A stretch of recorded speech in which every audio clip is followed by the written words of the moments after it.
Greetings and welcome to Sports 101, the sports show that discusses sport beyond the X's and O's.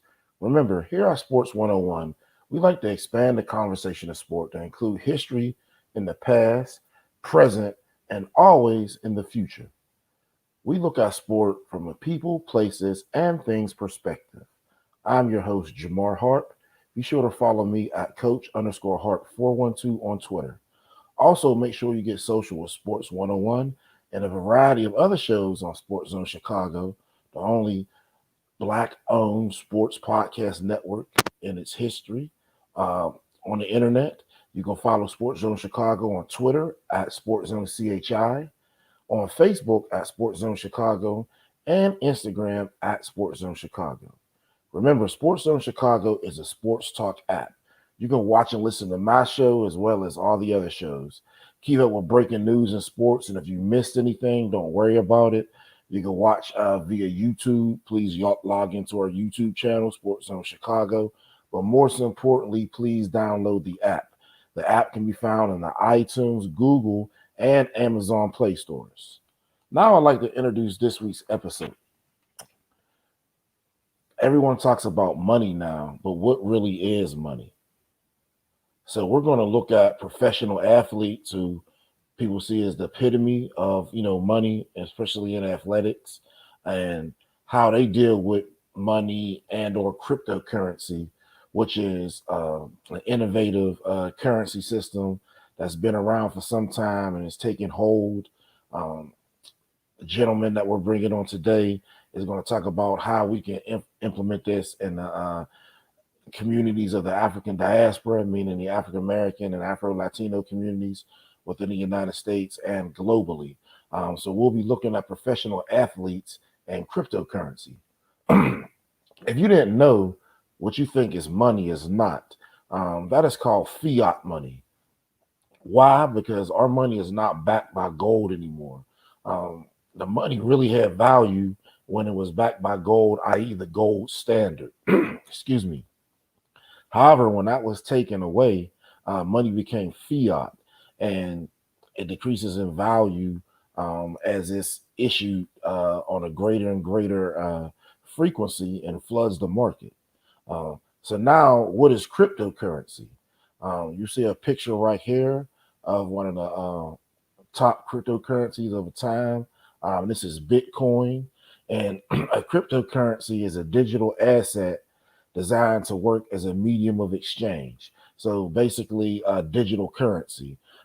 Individual coin ownership records are stored in a ledger existing in a form of computerized database.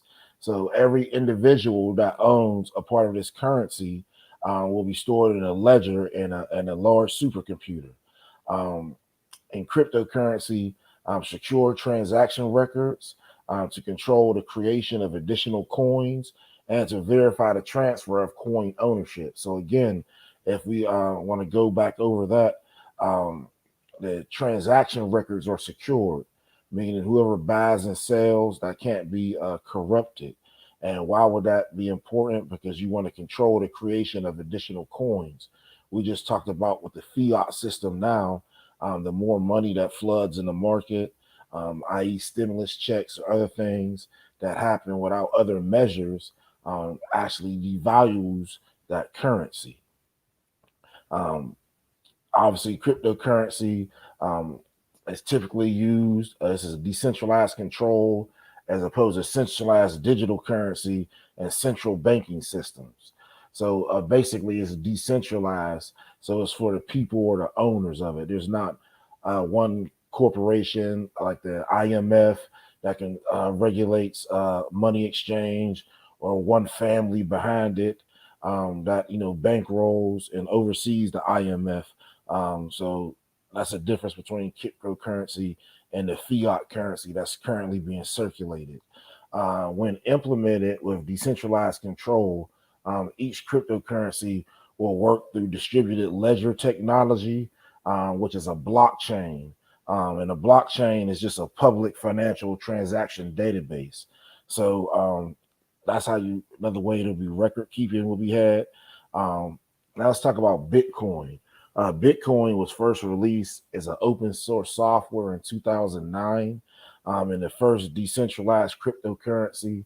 Um, since then, other cryptocurrencies have been created. I'll show you a few of those. You have Litcoin right here, which is similar to Bitcoin, but again, it's entirely different. So the same attributes we talked about with Bitcoin, with being decentralized, and whoever owns it, all those would apply to Litcoin as well as Ethereum as well. Here's Ethereum right here. Today, Ethereum was kind of going down, but again, that's kind of market par for cryptocurrencies. They go up and go down. However, until people see the net value of them, especially in our community, we have to continue to push this message as we don't want to be last to enter this sphere as the world moves into cryptocurrency. And then there's another cryptocurrency called Tron right here. So again, these are all three cryptocurrencies, all three decentralized, all three um, minted and created prior to insurance or issued by a single issuer. So that's the difference between centralized and decentralized right there. So those are just some aspects of cryptocurrency. All right, so I'm going to already tell you this, Jamar, right off the top. We kind of talked quickly before the show. The average American is dumb about U.S. currency. Mhm. I'm trust me, when I say this is not to be an insult. This is just truth. This is why you have a lot of Americans that don't get into stocks and bonds because they don't understand it. You know what I'm saying? They just don't get it. You could probably quiz people and they would probably think that money was still backed by gold, which it hasn't been that way in years. It's bonds. So when your bond market tanked, what was that? Like how many years ago when we had a huge tank with the bond market, especially with the housing industry? Oh yeah, definitely. And we saw how it affected the economy. You had a lot of people who didn't get it. So it's interesting because I told you I'm so perplexed by this because it's a whole different concept. And I think what will throw a lot of people off about this is simply the word coin. Because if you think about it, within our currency, we're moving away from paper, we're moving away from coins, so to speak. In fact, there's a coin shortage, which kind of confused me, but that's another story. So this is interesting. What really, if you've not seen that, they're like, there's a coin shortage. And I'm like, well, why is that? Where did all the coins go? They're I'm not not being trying to, issued anymore or being created in some other types of substances. I'm like, where'd they all go? Because I got a whole bunch in my drawer. But anyway, but anyways, so this is interesting because I think this opportunity is missed by so many people because they just don't get how money works.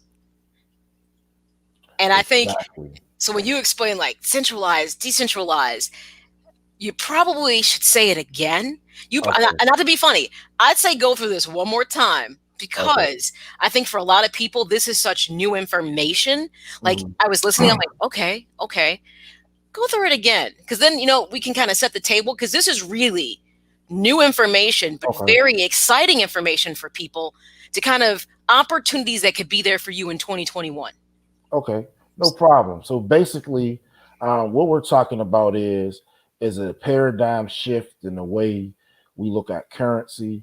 The currency we have right now is not real; it's fiat or fake money because it's not backed by anything. So therefore, if I flooded the market with it and other market conditions did not change, that money would lose its value, and that's what's happening with the U.S. dollar as well as other fiat currencies globally. Um, that's what's prompting the move and the wealth being made by switching to cryptocurrency. So when you ask what is cryptocurrency, cryptocurrency is a digital asset designed to work as a medium of exchange. So basically, it's a when you say a digital asset, that's something that I obviously an asset is something that I own. So I'll own digital property. So think if I have a digital vault like Scrooge McDuck had. So if I had a digital vault, and in that digital vault I had digital coins that I could put in there. And each coin that I put in there was owned by me, and it was created in a series. so I can know when it was created, and when I purchase it, it's put into a big accounting system in the supercomputer that records how much I own of this currency. Okay. Now see that right there, that was a big clarification point for me, Mhm. especially when you said Scrooge McDuck. All of a sudden I totally got it. I was like, "Oh, well, why didn't you just tell me that from the beginning?" And then I Okay. would have totally understood. But no, really. So it's the same concept as minting because you mint but in a different way. Exactly. So it's digital minting. It's digital minting. I don't know if Yeah. that term even exists, but that makes sense Mhm. to me. So here would be the question I would ask you. How do you assign value to what you digitally mint? Or is that kind of coming up in the conditions section?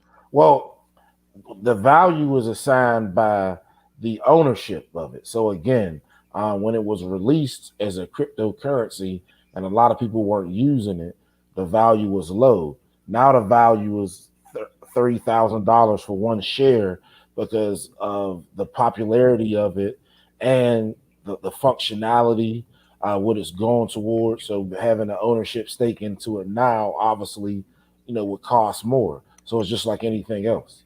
So it kind of, in a way, rolls the concept of paper money, fiat Mhm. money, and the idea of kind of like stocks. Because it seems like the value of your, whether it's Bitcoin or Lexicon or whatever it is, Mhm.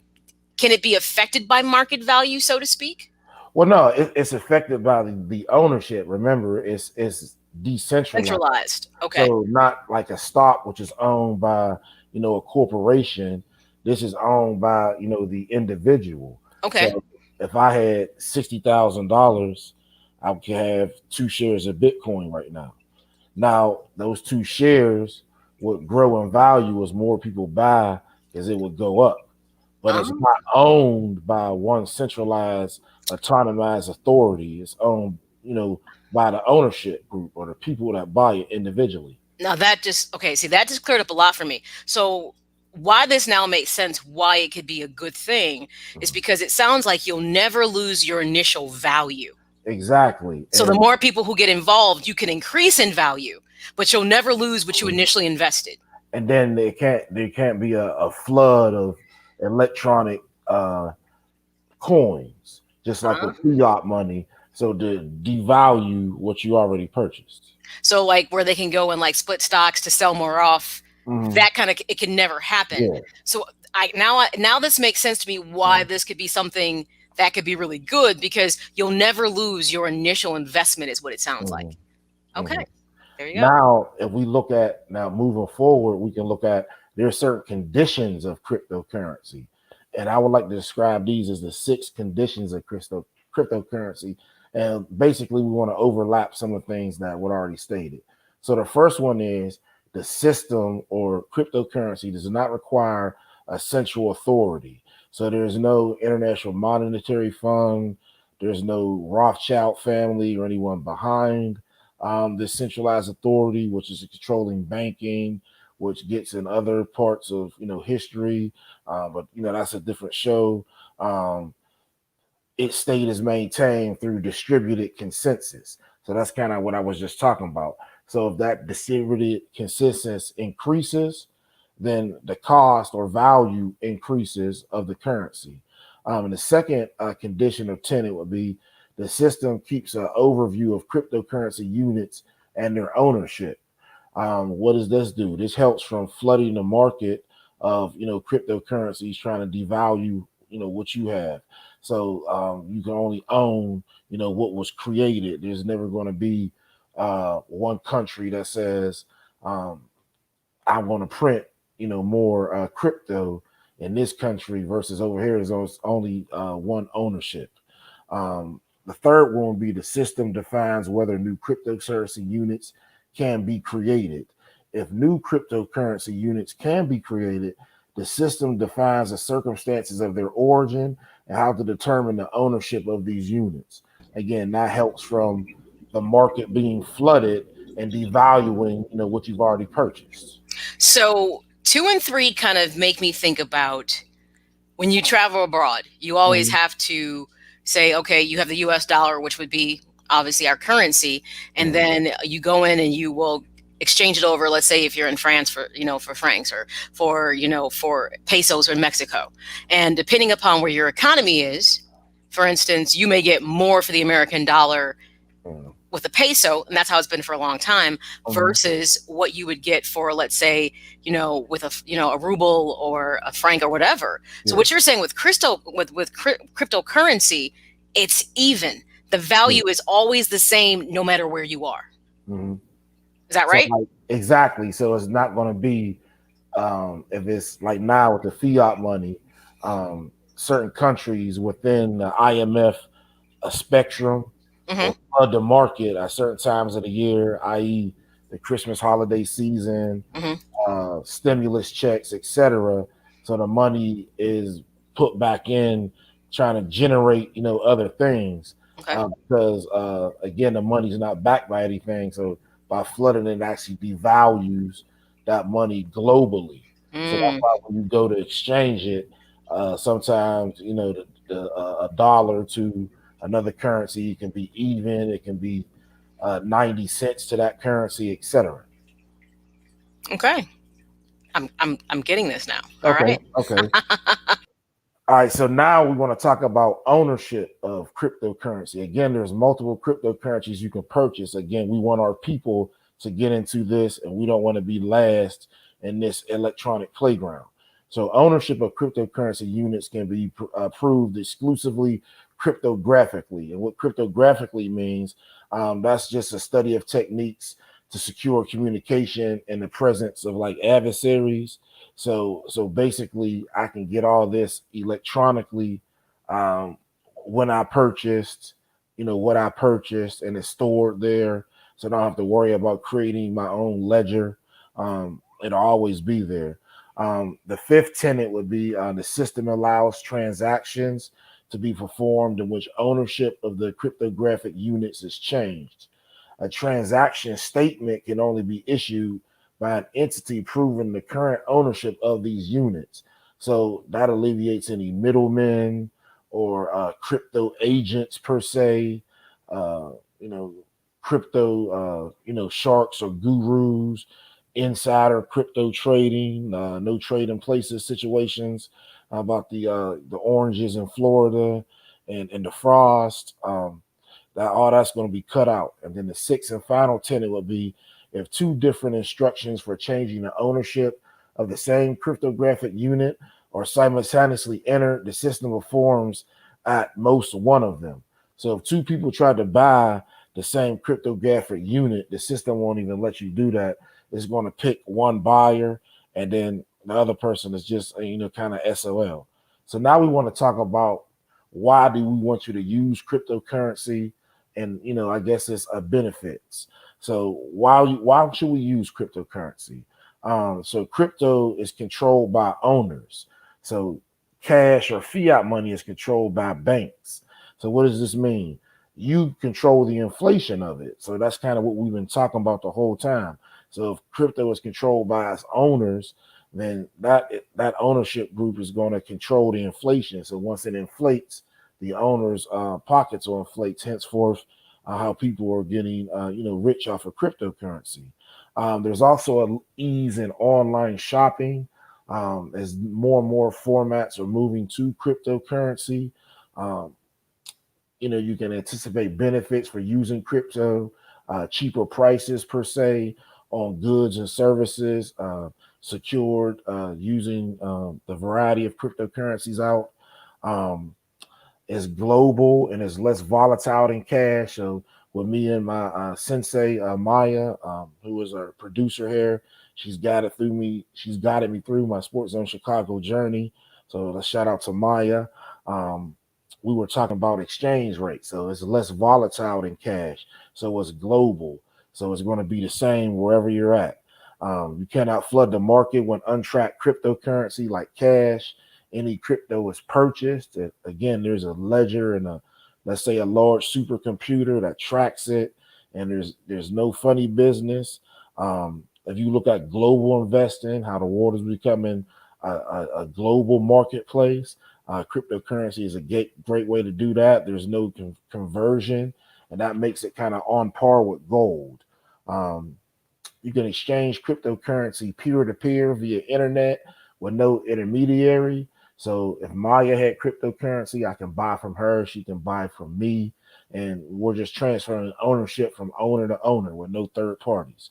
Um, it cannot be duplicated like cash, excuse me. And again, as society becomes, as the world becomes global, you need a global currency. And as we are global people, the African diaspora has spread to every continent and almost every country in the known world. We need to have a currency that creates and links us all so we can do business as one people, the largest people on the planet.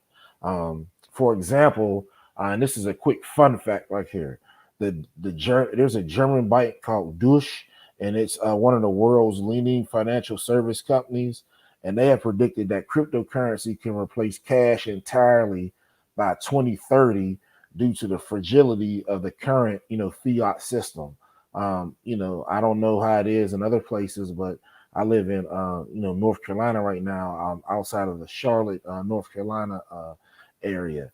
And a lot of places where I live at, they're not taking cash anymore. There's a shortage on coins and cash. They encourage you to use cards.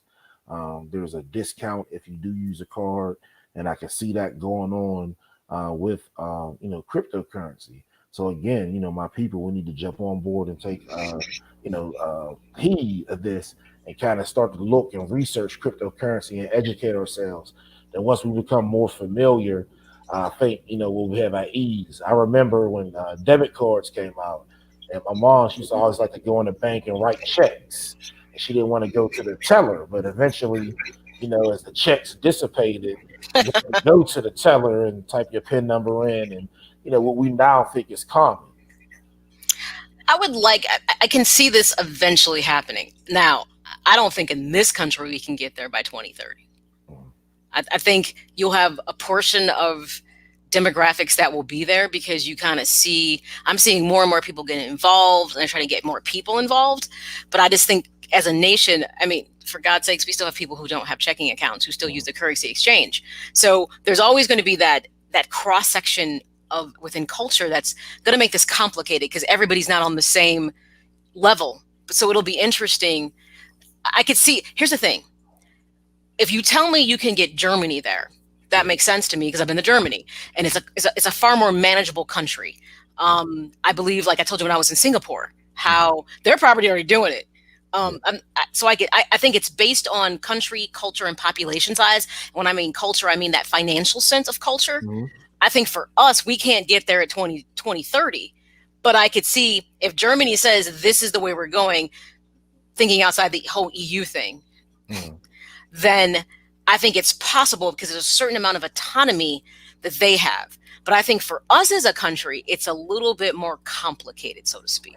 Exactly. When you look at the world's up and coming economies, a lot of them were located on the continent of Africa. We've already stated how Europe is kind of more advanced in America, and then we already know of the Asian or Chinese influence in Africa with building, infrastructure, highways, etc., to move goods, whether military or commercial. So if, like you stated, in America, people don't catch up, America will continue to fall behind as the rest of the world moves forward. Well, we're already there. That's why we owe so many other people so much more money. But most Americans don't realize that we have debt to the Chinese, to the Saudis, because it's how money works. But you're right, because the Chinese are the modern day colonialists. And I saw that for as much traveling as I'd done. I would be in the West Indies, and I'm like, interesting. Chinese people in the Bahamas, in Jamaica. Then I was in the Cayman Islands, and I sat down and had a conversation with a lady who was from Jamaica but moved to the Cayman Islands for work. And she explained that probably at least 60% of the country was built and funded by the Chinese. And then I always forget the name of the family. They own Solo Cup, the Red Cups, were the other investors in the island.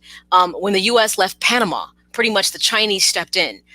Even when I was in Singapore, it was the English, though they had lived there, obviously, for decades, and controlled it. It was actually the Chinese that came in and gave it the financial and actually physical infrastructure as you see it now.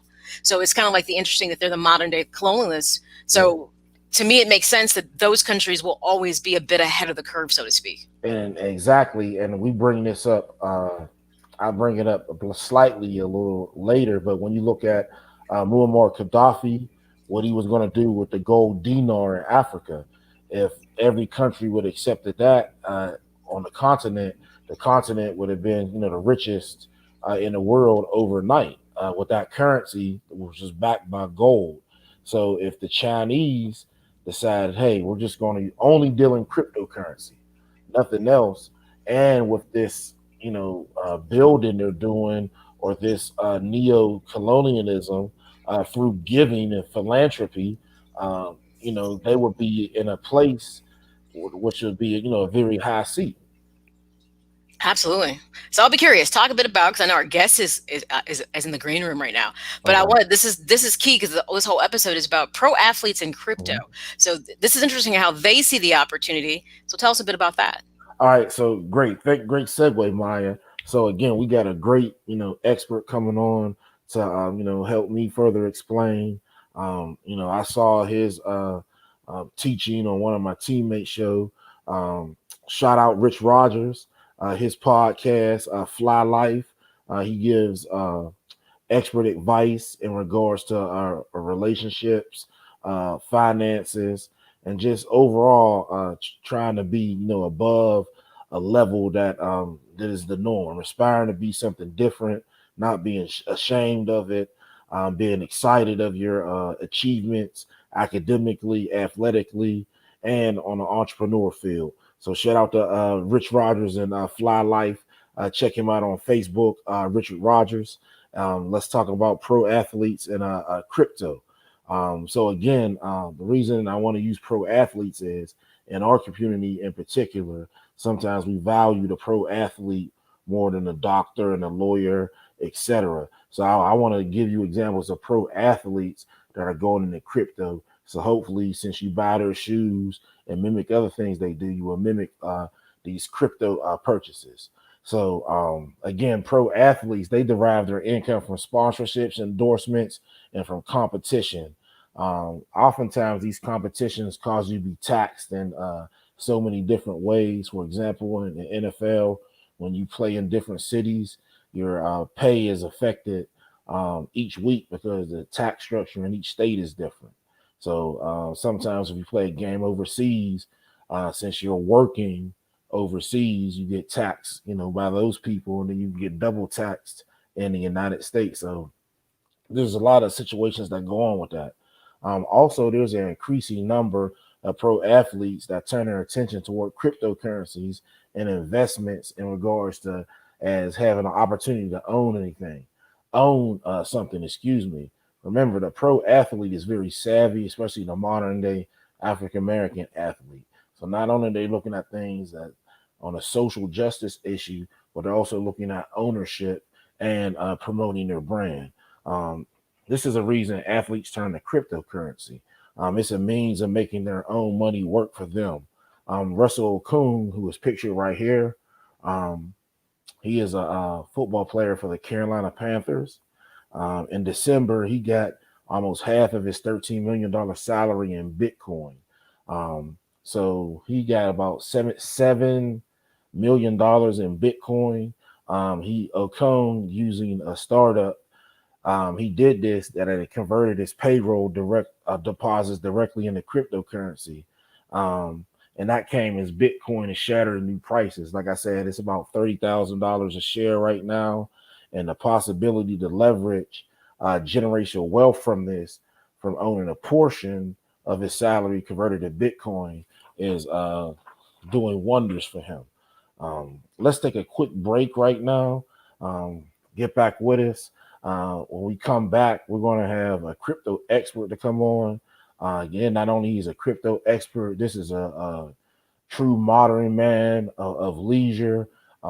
He's an expert on basketball, real estate, chess, a lot of other things. So we're going to talk about. We're going to introduce you, Sports Zone Chicago, to Hannibal, the General X Yamro when we come back.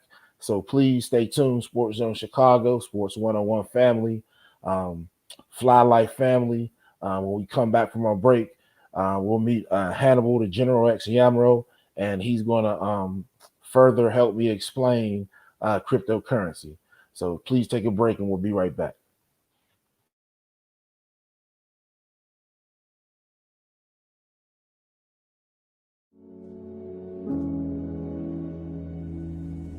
See me. See me. See me. See my dark skin and my kinky hair. See me. Don't see past me. Don't see through me. See me. See my tan skin and my curly hair. See me. Don't see past me. Don't see through me. See me.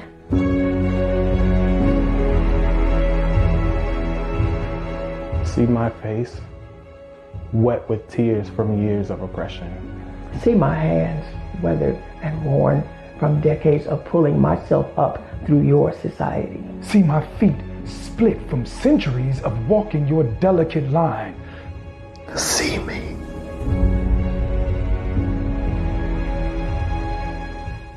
See me. See me. I'm tired. I'm tired. I'm tired.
Welcome back. Again, I am Jamar Harp, and this is Sports 101, the sports show that discusses sport beyond the X's and O's.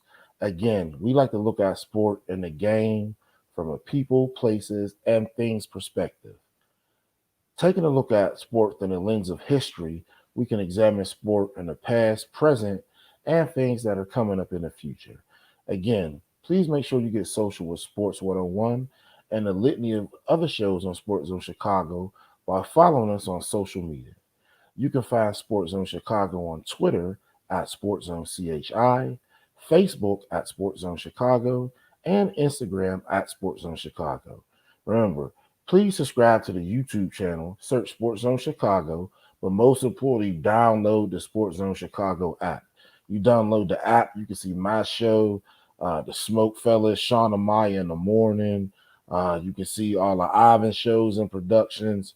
Ivan is up and coming whiz kid who will rival anyone on ESPN right now. I got my money on Ivan in any debate segment. So ESPN, I get Ivan Vargas on there. Sports Zone Chicago family, let's big that up. We need you to download the app. The app can be found in the iTunes, Google Play, and Amazon stores.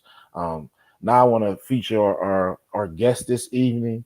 Again, this brother is a member of the Fly Life family, created by Richard Rogers. Shout out to Fly Life, and he is just a modern, just a modern man, skilled in a lot of different skills and traits. Mr. Hannibal, the General X Yamro. Hannibal is a basketball enthusiast and guru, actually a savant in basketball. He hosts the Journey of a Ballaholic on YouTube. Now, this show, The Journey of the Ballaholic, has over 7 million subscribers. So we hope after his time on Sports Zone Chicago and Sports 101 tonight, that number would get closer to 8 million. He is a cryptocurrency and special metals investor, enthusiast in chess. He can be found on Facebook at Hannibal Yamro, and right now Sports101, SportsZone Chicago. I would like to introduce Hannibal. Hannibal, thank you for coming on tonight, sir. How's it going, Jamar? All right, thank you so Glad to much, be here, brother. man. Thanks for having me. All right, so could you tell the people about yourself, your name, and just basically, how you are attacking this cryptocurrency phase and trying to educate our people so won't be last in this race? Absolutely, absolutely. Well, once again, thank you for having me. General Hannibal X is the name that I go by. General Hannibal, for those who don't know, was it was a general from Carthage. Hannibal of Carthage is what he's known. He's known most for being one of the most strategic generals of all time. He took the elephants, kind of famously known to being able to make the war elephants, took them over the Alps, fought in different battles against Rome, Spain. So my father named me Hannibal. After Hannibal of Carthage, and the middle name is X after Malcolm X. As we know, X stands for the unknown. A lot of the Africans that came here to America, unfortunately, we were robbed of our names, our languages, our cultures. So a lot of us took on the X as the unknown because we lost our last name. So the Hannibal is the first name from Hannibal of Carthage, X from the Malcolm X, and then Yamro was the name that my father decided to change his name to, which was Swahili, just so that we can make sure we had a new lineage that was going to be started. And so when it came to deciding to put together a basketball channel, which is one of my favorite pastimes, I decided to just kind of put it all together. So General Hannibal X is the name. I'm born in Baltimore, Maryland, raised in Durham, North Carolina, and really just truly fell in love because down in North Carolina and in the Carolinas in general, it's a basketball hotbed. I mean, college basketball, you got Duke University, North Carolina. So it was an amazing basketball state. Grew up playing basketball, high school, 4 years on varsity, and, just really fell in love with it. And so even though my skills wasn't good enough to make me, be able to go play D1 or any college level or NBA level, I still grew just to have that passion for it. And so as I got older, I started to just decide, well, if you can't play it, and you're always watching it and you're always talking about it, why not put the camera on? So that's what I did. I put the camera on. I decided to create a YouTube channel called Journey of a Ballaholic. And I consider myself a ballaholic because, I'm addicted to basketball. I can admit it, And so basketball is my drug of choice. I've been doing it for a little over a year now. Just to correct you earlier, it's not 7 million subscribers, which is our goal. We're going to get to 7 million subscribers. Right now, we're at 7,000 subscribers, heading toward 8,000. But I like you speaking into existence, so definitely appreciate that. We're definitely going that direction. Definitely. But that's about me for right now, though. All right, Jumbo Rafiki. So one thing what Hannibal left out is Hannibal actually stopped the Roman Empire. Yes, sir. The Roman Empire went through Eastern Africa, but Hannibal and his father, through the Punic Wars, fought off the greatest nation at that time, and they had to cease. Yes, So sir. that's a statement to the greatness of West Africa. So many times people want to enhance East Africa, but West Africa is the truly people that fought off Rome. So I want everyone to know that.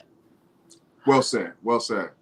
All right, so now Hannibal, could you tell us about your investing history and kind of how you got into crypto? Yeah, absolutely. So when it kind of started back 2008, we can kind of go back to the last financial crash where, things went haywire for people. Mm-hmm. And at that time, what I was taught and what I learned from, what most people here coming up is buy a home. It's a great asset, right? And unfortunately, and fortunately, I went out and bought a home in 2008, not understanding the market. And so little did I know the housing market was crashing at the time when I was purchasing, which was roughly October 2008. So as I started to really understand learning the markets of things, and I started to see how the Federal Reserve was doing a quantitative easing, where they were printing billions of dollars of cash per month, I said, well, this isn't right. This isn't going to lead to a good situation. So I started trying to figure out, how can I take my cash and take it out of cash and put it into something that's going to be hard money? Because as you described very eloquently, fiat currency is cash that's not backed by any real money. And so what I started looking for was precious metals, because that has always been considered for thousands of years to be sound money. and that was gold and silver. So I took the cash, started investing in gold and silver. But as I'm investing, I started to hear about this name of Bitcoin. And at the time, Bitcoin, back in 2011, when I first started making my first purchases into precious metals, Bitcoin was 25 cents per coin. But I didn't know enough about it. There was no one that I knew in my circle that was talking about Bitcoin. I think I read it in a magazine somewhere or on a blog, wherever it was. And it piqued my interest, but I just didn't know enough to feel comfortable investing. And so as the years went by, I started to just kind of keep my ears and eye on it. And I saw the price just skyrocketing up until 2017, where it started the last cycle and the last big bubble. And that's when I decided to say, you know what, I can't miss this ride. Let's get in it.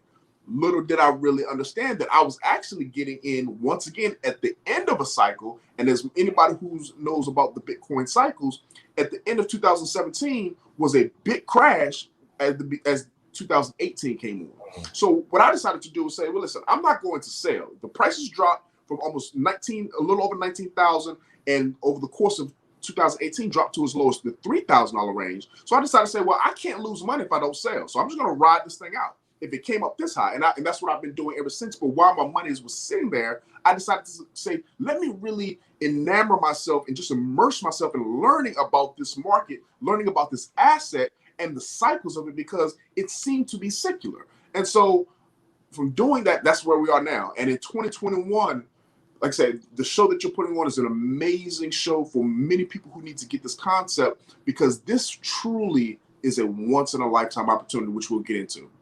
Thank you so much, Hannibal. In regards to the money being talked about, can you explain to the people again a little bit about inflation and how investing in cryptocurrency can change the nature of our people, how we're looked at by closing the wealth gap as more people throughout the African diaspora learn and start investing in the Bitcoin? Yeah, great question. And I think we have to kind of go back in time to understand where we came from to how we got here. And I think it really goes back to 1971. August 15th of 1971 is such a critical date, because that's where we started to see this new cycle of what we call the dollar standard, right? Where President Richard Nixon took us off of the gold standard, which I think we'll get into. But this dollar standard was where our currency was no longer pegged to gold. And so from that point on, through the 70s, the roaring 70s, we saw inflation skyrocket because they were starting to print more and more cash that no longer was backed by anything of value.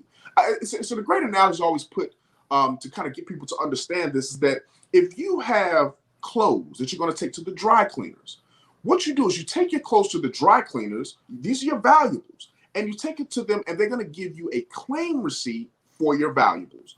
Then you go and you come back with your claim receipt and you can redeem those valuables. Well, that's how our monetary system used to work. You used to be able to take your valuables, your gold and silver, the real money, you would deposit that into a bank.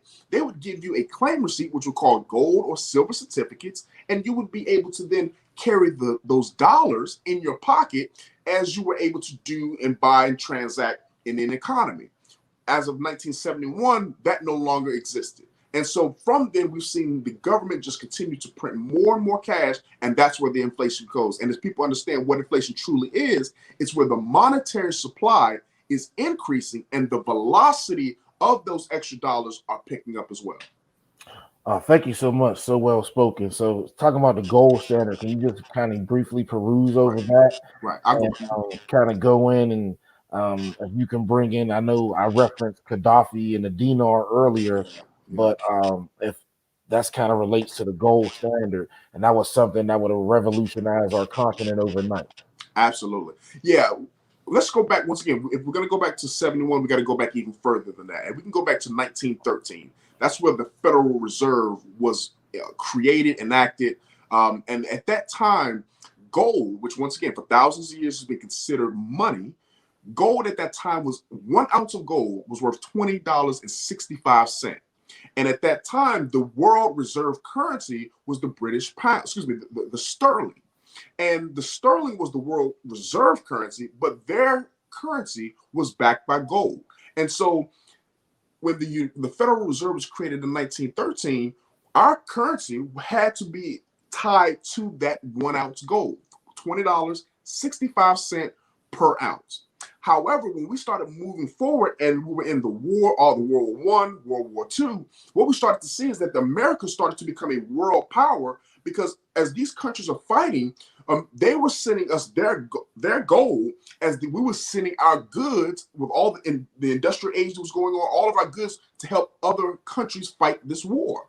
And so America was having the goods and they were acquiring the gold, so they became a world power. And it was the Bretton Woods Conference, I think it was 1944, if I'm not mistaken, where they sat down and said, okay, America, you've got the gold, you've got the goods, we're going to take the British, the sterling, we're going to replace the sterling with the US dollar, and the dollar will be as good as gold. And so the gold standard, and what we've seen, whether it was Spain, Portugal, Britain, even America, where the world reserve currency is what's used to be able to do business around the world, but gold was back. A lot of people have heard of Fort Knox. These are places that we used to literally have gold that would be there, that would support the dollars that were in existence. Well, after 1944, that Bretton Woods Conference, and being on that gold standard, as we said, when you look at the 1971 when Nixon took us off of it, it changed the world. And so when you look at someone like Muammar Gaddafi, what he was trying to do was revolutionize and put the world back on a gold standard, at least put the country of Africa. And what he wanted to do was create a currency where this currency will be backed by the gold and the resources of the country, the entire continent, actually. He wanted to have these different countries come together to form this new currency that was going to have real money, real substance backing it, other than the United States, which pretty much just had its military power backing its currency.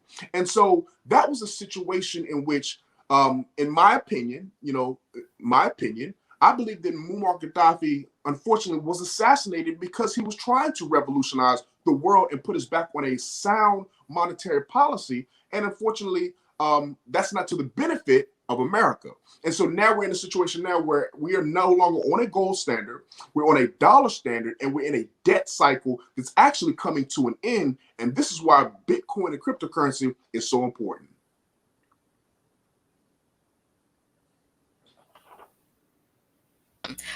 We don't believe in conspiracy theories here, so you can't throw out that about Muammar Gaddafi. I'm just kidding. You can say whatever you want, because you know what? There's always a story that you don't know. So I don't have a problem with people trying to expand their thinking. So talk a little bit about, and hopefully I'm not asking you to step outside. If I'm asking you to step outside your comfort zone, it's okay. So tell me a bit about how there was a shift from gold to bonds with backing the US dollar. And that's why we saw a big market crash. What was that, like 10 years ago, give or take, somewhere in there? 2008. Mm-hmm.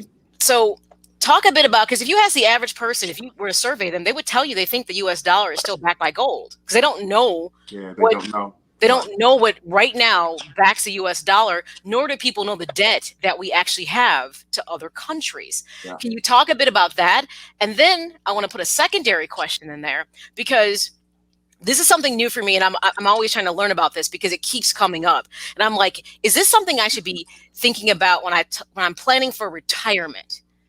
A way to is this like an interesting way to kind of protect or shield your money? Great question. So I think let's start back with the first question. Okay. And I think the reality is that the United States dollar, number one, as you said eloquently, is not backed by gold. And it is backed by, as I said, the military. It's the trust that people have that the United States dollar is going to be good. We have one of the largest military forces out there, and we pretty much force people to, continue to do business and do it in our currency. There's some nations that we've seen that have tried to bypass that and do business outside of the dollar, and that we've placed sanctions and positioned our military base in certain areas, so forth and so on. But one thing we have to remember is this: the Federal Reserve, who's in charge of our economy, there's something that most people don't know, as well as the fact how you mentioned that people don't know that gold does not back our dollars, that the Federal Reserve, number one, is not federal, and there are no reserves. The Federal Reserve is a private banking system that are made up of different banks around the country, and this is not a government entity. This is a a bank, a central bank that has board members and they earn annual, dividends, and so this is who runs the country. We're not talking conspiracy. So these are just, you can go to their website and see these are the realities of who runs and who controls our economy and the finances of the world, basically, is the Federal Reserve. And so because they're in that situation, and because we have their ability to print money, and when you talked about the debt that the United States have, some of the debt we have is to the Federal Reserve. Also, China. There's a website you can go to, usdebtclock.org, and you'll see this clock constantly running as we're talking, and we're over $27 trillion in debt.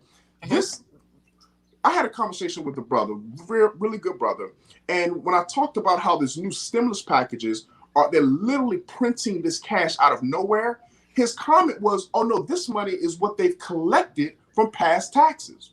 That's unfortunately that's wrong. It is wrong.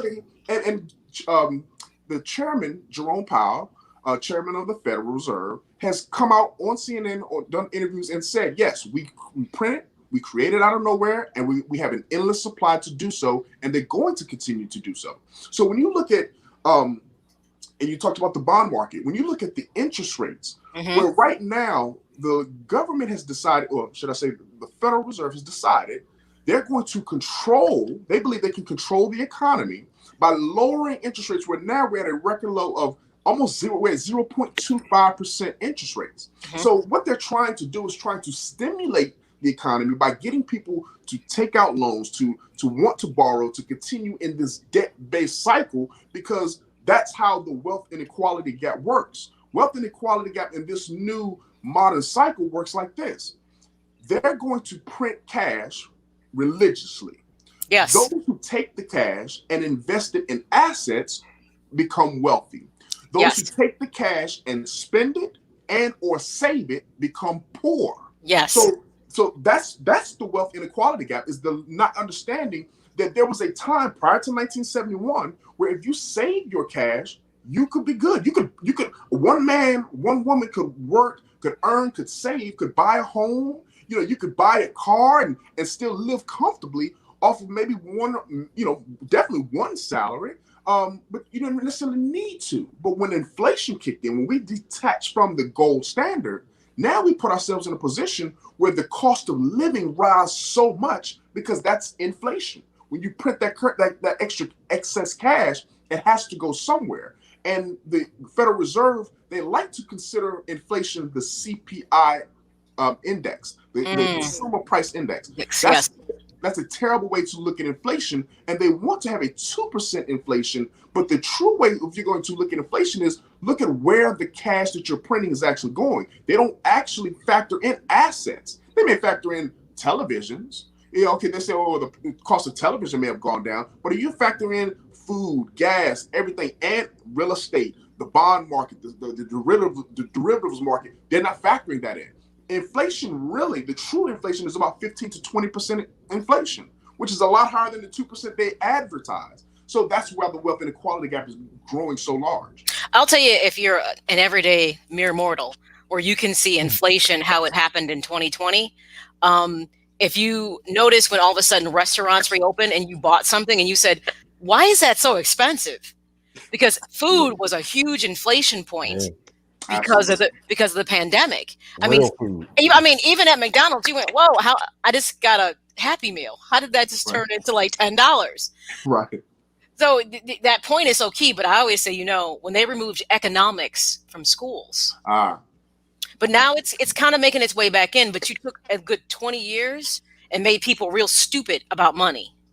Well, there was a second question that you asked, which I didn't touch on, but I want to respond to, where you asked a good question about saving and a new plan for retirement. Retirement, right? Yes. And there's an unfortunate reality that a lot of people are about to find out, because a lot of people believe that if I work and I put my money in pensions or 401ks or whatever different retirement plans that I may have, that I'm okay. Social Security, whatever it may be. And people believe that money will be there for them. The reality is that it's not there, because number one, it's not money, it's currency. And there is a difference between currency and money. That currency isn't going to be there because those funds are being devalued. And we have to understand that. So there is an option. There is a solution to this, and that is Bitcoin. But Bitcoin's not the only one. Gold, silver, and Bitcoin is what I say is the new retirement plan. It's the new savings account. Those are three assets you have to own. I don't care what your income level is, you know, what your nationality is, even what age range you may be in. Gold and silver, most people get that. You know, most people wear jewelry, but there are different types of gold and silver to invest in, which we call bullion. And bullion is the best physical metal to purchase and own, that you own yourself in your hands. You hold it, whether it's coins or little bars. I don't have any in front of me today, but where you're able to own your own real money. If you're not going to go that route, then the best strategy is Bitcoin. And Bitcoin gives you the ability, because it is a digital gold. It's a better version of what gold has been for thousands of years. Okay. So saying that, Hannibal, I know there's a lot of trepidations in our community. Me and Maya had a conversation pre-show about thinking this is a scam. How can we ease these tensions within our community to get more people to invest in this and see the electronic gold paradigm that's being created throughout the world, as you just stated? Great question. Well, I think number one, everything starts with knowledge. We have to educate ourselves. And so platforms like this, you know, definitely will help to benefit, to kind of ease people into it. But understand this. The reason I said Bitcoin is gold 2.0, or a digital gold, or a better version of gold, let's understand what makes gold valuable and why we've looked at it as money. There's six properties, 6 characteristics. Number one, it's portable. Number two, it's divisible. It's durable, and it's fungible. What do those 4 things mean? We know what portability means. We know what divisibility means. Fungibility means 1 ounce gold in your pocket is 1 ounce gold in mine. They're the same. Okay. Durable. Gold is a very durable metal. And then there's 2 other properties that make it, to separate money from currency. The last 2 properties are it's scarce, as well as it is a store of value over a long period of time. Gold, as we know, is scarce. You can't just find gold laying on the street. You got to actually mine for gold. Whereas like the dollar, they can print it as much as they want. So dollars don't have that scarcity, and they don't have that store of value over a long period of time. Whereas the dollar, since 1913, when the Federal Reserve was created, has lost 97% of its purchasing power. What you could buy in 1913, it costs a lot more of those dollars to purchase today because of how they have devalued it. We have printed over 20% of the dollars that have ever been created in existence were printed in 2020 alone. I'll say that again. Over 20% of all the dollars that from 1913 to now that have ever been printed, 20% of those were created in 2020 alone. So when you're looking at gold, those 6 characteristics are divisible, portable, fungible, durable, scarce, as well as store value. Bitcoin now is a better version than gold in a lot of those areas. Here are the main ones. It's portability. If I've got $10 million in gold, it's going to take me a lot of time, a lot of manpower, and a lot of money to transport it, to move it around from country to country, state to state. Bitcoin, I can move millions or even billions of dollars worth of value in minutes for a couple of dollars. Number one, it's more divisible than gold. Gold can be broken down from kilos to ounces to grams. So that's the divisibility. We know the dollar can be divisible. It can go down to as small as a penny. When it comes to the Bitcoin can be broken down to the 100 millionth, which is called a Satoshi. So that's a lot of decimal that you can break it down. So it's more portable, more divisible. When it comes to fungible, it's one. If you got 1 Bitcoin, I've got 1 Bitcoin, is equal. So they're all equal in fungibility. When it comes to durability, Bitcoin has never, in its 12-year history, has never been hacked. It's never been confiscated, and it's never been counterfeited. Gold, on the other hand, has been confiscated before. Back in 1913, it was confiscated in America, in the United States, as well as even today, gold is being counterfeited, where you have gold plate on the outside and the inside is different metals where it's not as pure gold. So it's more durable than even gold in that aspect. Then here's the most important one. Gold is scarce. Bitcoin is finite. There's a 2% inflation on gold every single year. They're finding more and more gold the more they mine. Bitcoin is 21 million Bitcoins that will ever be created. And the last Bitcoin, that last one of those 21 million, will be mined in the year 2140. 2140, meaning almost 120 years from today. So it's a finite asset that is durable, portable, divisible, fungible, and it has a store of value as it's gone from fractions of a penny to now being roughly $37,000 per coin. So I'm seeing the correlation and I hear it. It's like Bitcoin is the future version of gold, which would make sense because we know gold from it was with the Sumerians, the Egyptians, the Aztecs, the Mayans. Gold has always had a presence throughout history. So it sounds like Bitcoin is the new gold. So here's I'd ask you the question when you talk about whether it's Latino communities, whether it's the African diaspora, how can you get involved in this? Because it seems like, okay, once you grasp the concept, it almost seems like, well, I don't know if I have enough money to even get into this game, because now that's becoming more common knowledge. Can wealthier people kind of run the table and shut you out? Because now you're getting into the game maybe at halftime, so to speak. Right. Great question. Well, let's think about it like this. There's only 21 million Bitcoin that will ever be mined. Okay. But there are over 40 million millionaires in the world. Think about that. There's only 21 million Bitcoin that will ever be mined, and there's over 40 million millionaires on the planet. What that means is every 1 millionaire in the world will never be able to own at least one Bitcoin. It's just not enough of them. So if you can get any fraction of a Bitcoin, so let's say if you don't have $37,000 to buy one coin, but let's say you have $100 and you can buy a fraction of one coin, because it goes down to 100 millionth of a Bitcoin is called a Satoshi. So you can get them in fractions. Okay. If you buy one fraction, that's one less fraction that a millionaire or a billionaire or a corporation has that they can have access to. This is a scarce asset. Think about the earth. The earth, they're not producing any, not growing any more land. If you can get a piece of land in the Hamptons, or a piece of land in Miami, or a piece of land in Egypt, when you hold it, whether it's 1 acre or 100 acres, when you own it, and it's valuable because they're not printing any more of it. Go ahead. So it's kind of like, if you know anything about, if people know anything about bonds, there was always pricing values of bonds. You could get a $10 bond, you could get a $25 bond, you can get a $100 bond, when that was a big deal back in the day. So what you're saying, even with Bitcoin, that same type of stair step exists. Yes. You can start small and Absolutely. just keep quantifying as you can afford to buy more. Absolutely. We call it. But you'll never lose your value. Well, here's the key with value. Value is based on trust.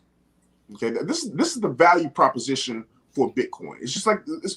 Does the dollar have value? Yes, the dollar has value.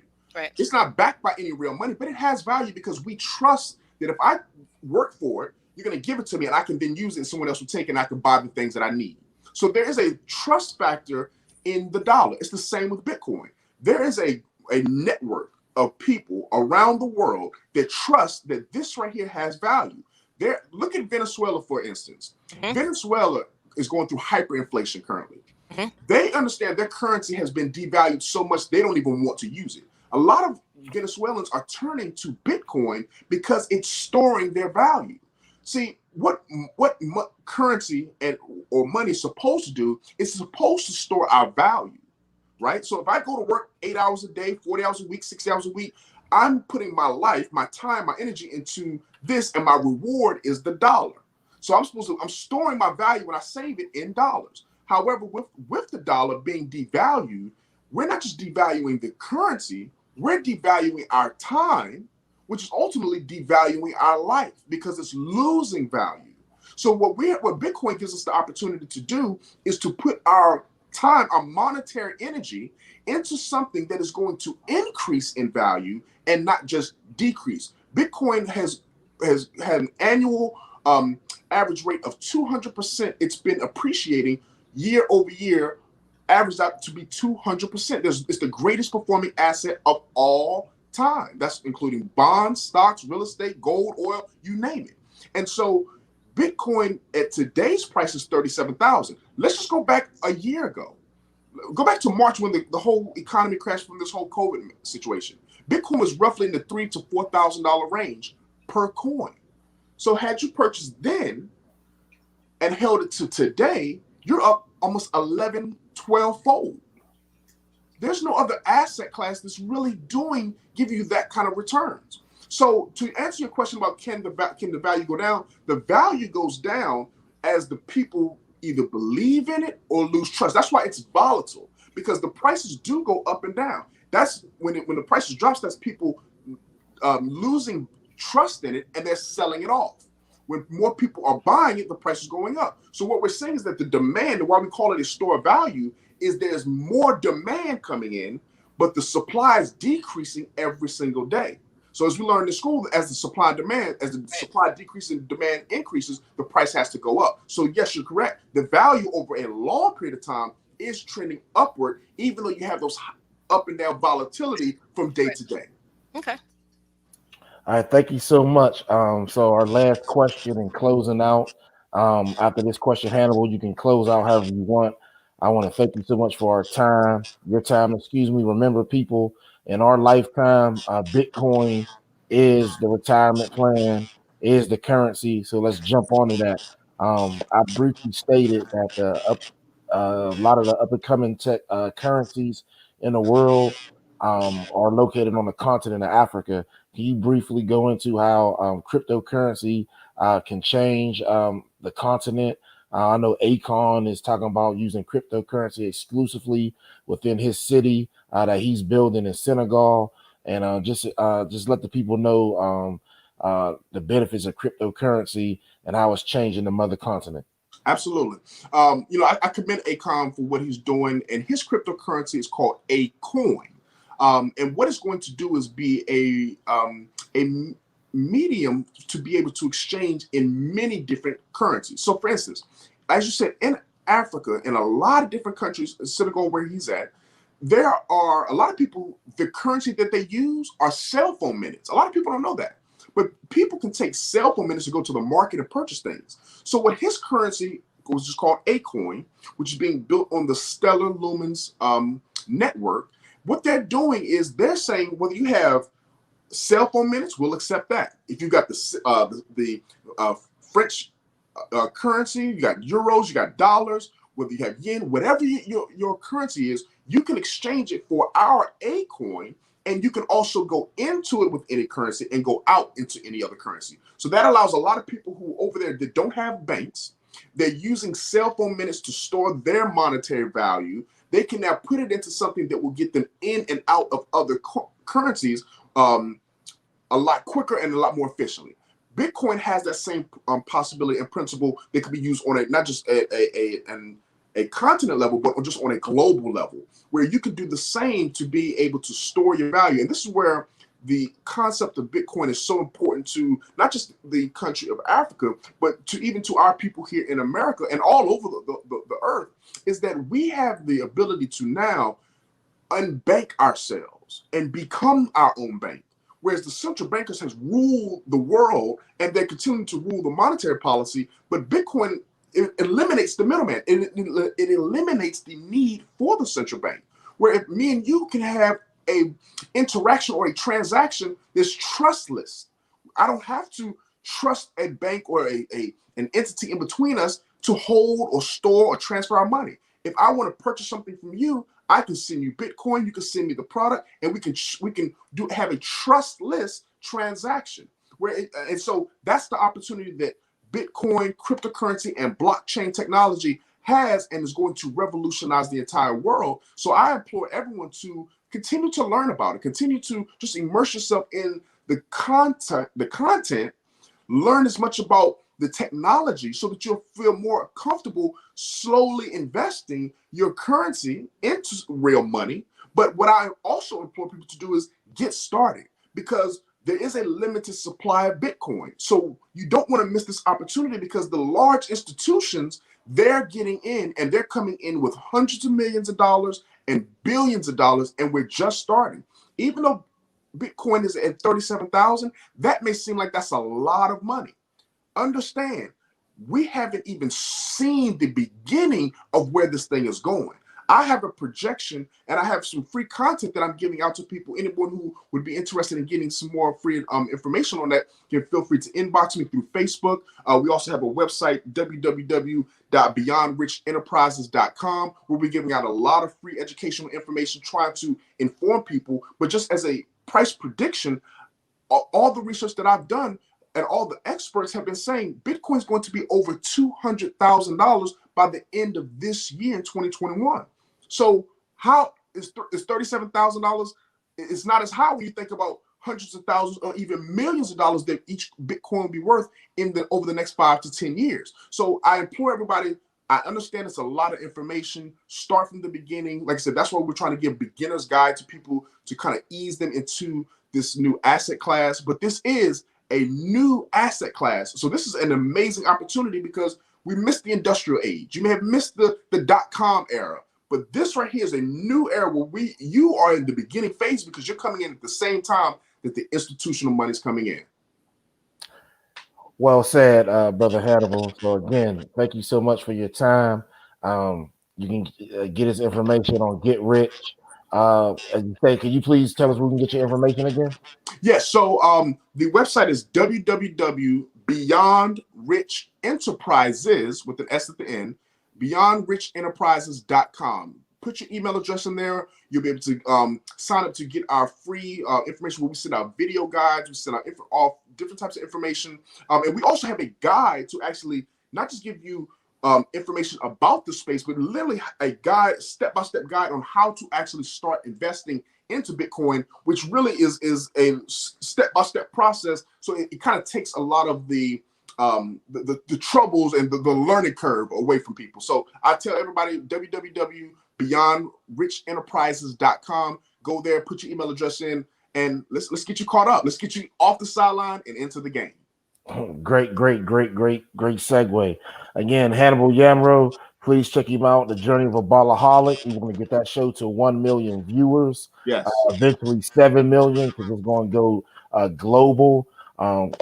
Again, you said where you can find the information. Thank you so much for your time. I greatly appreciate you. Again, shout out to Rich Roger and get Fly Life. Again, thank you. And again, I hope this information touched someone. I know it inspired me to put more and more towards Bitcoin.